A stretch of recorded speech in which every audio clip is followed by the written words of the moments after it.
अब सरकार की नज़र में ख़त्म हो चुका है। सरकार ने सभी क्वालिफाइड कैंडिडेट्स जिनकी संख्या 80,000 से ज़्यादा है उनके नंबर सार्वजनिक किए हैं और ये कहा है कि आने वाली जो भी बहाली प्रक्रिया होगी उसमें सभी लोग पात्र होंगे। मंत्री जी, आपने 80,000 की लिस्ट जारी कर दी है और ये कहा है कि अब सब एग्ज़ाम में बैठ पाएंगे, लेकिन जो मेरिट में कैंडिडेट्स हैं वो कह रहे हैं कि ये तो विज्ञापन की शर्तों का खुला उल्लंघन है। जब सरकार ने खुद कहा था कि जितनी वैकेंसी है उतने ही लोग पास किए जाएंगे, तो फिर ऐसा क्यों किया गया? नहीं, एक चीज़ ये हमेशा समझ लीजिए कि ये पात्रता परीक्षा है, ये कोई नियुक्ति की परीक्षा नहीं है जी इस परीक्षा में पास किए बस नियुक्ति हो गई। ये आपको पात्रता देता है कि, और सबसे बड़ी बात है कि नियुक्ति की प्रक्रिया नियोजन इकाई वार होती है और हर नियोजन इकाई विज्ञापन निकालेगी 7वें चरण में, और उसमें जो सफल योग्य अभ्यर्थी हैं ये लोग उसमें आवेदन करेंगे। और जिस मेधा सूची या मेरिट लिस्ट की बात हो रही है कि वो मेरिट लिस्ट तो वहाँ बनेगा ना। ये तो मंत्री जी बिल्कुल सही है, क्योंकि उसका नाम ही है टीचर्स एलिजिबिलिटी टेस्ट, लेकिन जो आपने विज्ञापन जारी किया उसमें आपने साफ तौर पर यह लिखा हुआ है कि विषयवार एवं कोटिवार पद का विवरण उपलब्ध कराए जाने के बाद कुल पद के बराबर अभ्यर्थियों का विषयवार एवं कोटिवार मेधा सूची तैयार किया जाएगा। ये बिहार सरकार का विज्ञापन है सर। विज्ञापन में ये भी है कि मिनिमम क्वालिफाइंग मार्क्स क्या रहेंगे।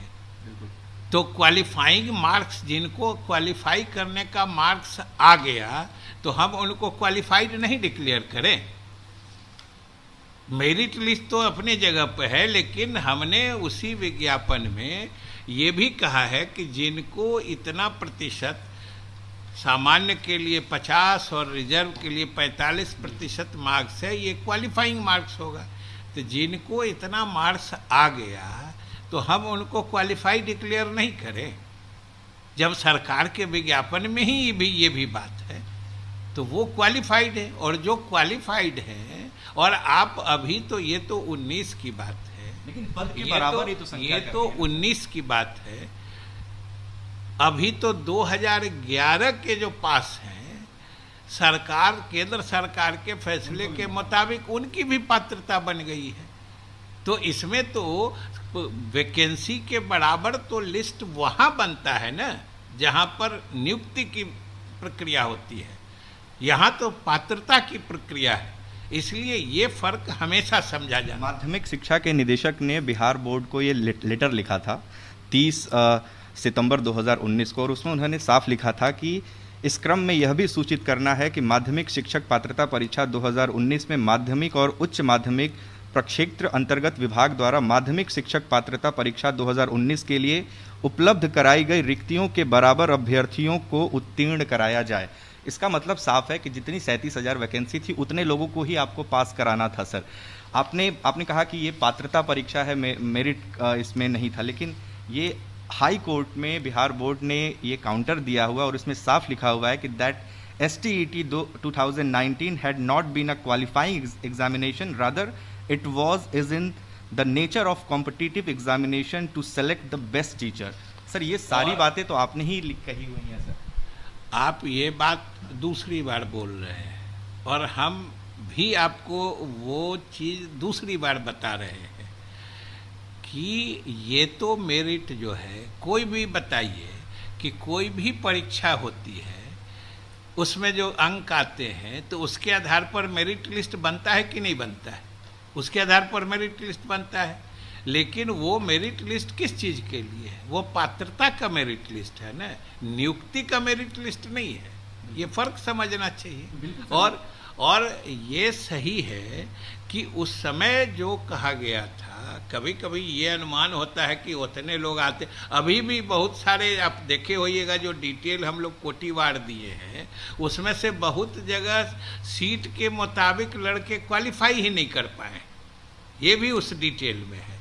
तो इसलिए वो चीज़ें अपनी जगह पर हैं। इसलिए अब किसी को भी, आपको भी इस मामले को और अकारण उलझाने से अच्छा है कि सीधा लड़कों को सही चीज समझ के सही दिशा की तरफ वो चले और इंतज़ार करें।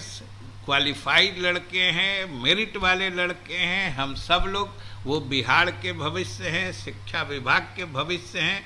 हम उनसे यही कहेंगे कि छठे चरण की नियुक्ति समाप्त होने दें, सातवें चरण की नियुक्ति के लिए नियोजन इकाईवार जो हमारे जिला परिषद हैं, जो हमारे नगर निकाय हैं, वो विज्ञापन जारी करेंगे, वो उसमें आवेदन करें।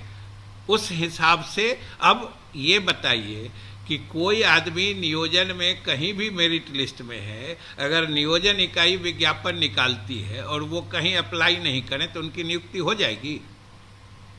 तो फिर लेकिन सवाल ये आ रहा है सर कि सुप्रीम कोर्ट की गाइडलाइन है, सुप्रीम कोर्ट ने साफ कहा हुआ है कि विज्ञापन में कोई बदलाव नहीं किया जा सकता। सर एक आखिरी सवाल, विज्ञापन में कोई बदलाव नहीं किया, अब आपको सब बात कर दिए सर। जो मेरिट में छात्र पास हुए, रिकॉर्ड कर रहे हैं, नेक्स्ट टाइम से हम आपको अलाउ नहीं। ठीक है, तो बिहार के शिक्षा मंत्री जिन्होंने अपनी पूरी बात रखी और ये कहा कि चूंकि ये पात्रता परीक्षा थी और उम्मीद नहीं की गई थी कि इतने ज़्यादा अभ्यर्थी इस परीक्षा में शामिल होंगे, इसलिए जो रिज़ल्ट है वो बाद में बढ़ा है और तकरीबन 80,000 से ज़्यादा जो अभ्यर्थी हैं अब वो इस परीक्षा में पास हुए हैं और आने वाले 7वें चरण या फिर उसके बाद जो भी बहाली प्रक्रिया होगी उसमें न सिर्फ 2019 STET के पास अभ्यर्थियों को मौका मिलेगा, बल्कि अब जबकि TET के सर्टिफिकेट की वैलिडिटी लाइफ टाइम हो चुकी है, तो 2011 के वो कैंडिडेट जिनकी उम्र सीमा आने वाले चरणों के लिए पात्र होगी, उन्हें भी